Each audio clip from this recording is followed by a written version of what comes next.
هل انا هبقى مرتاح وراضي عن القرار ده ولا لا؟ عشان كده وانت رايح لازم تبقى عارف ان انت مش رايح بانجذاب او انبهار او بحماس، لان ده يعمل لك فرطك تجميل، انت هتجمل اي حاجه هتشوف.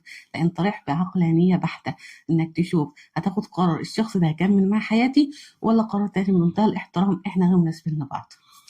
عشان كده الهدف الحقيقي في اللقاء ده هو انك تعرف الشخص اللي قدامك بشكل حقيقي، مش تعرفه بانبهار.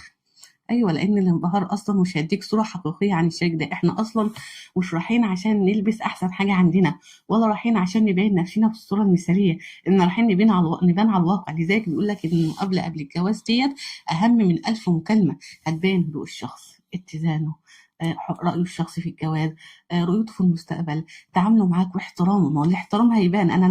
انا مش بس طول ما هو قاعد معايا يقول لي حضرتك وانا اقول له حضرتك، ويجي مثلا النادل او الجرسون يقدم لي حاجه انفعل عليه، ما ده جزء من الشخصيه.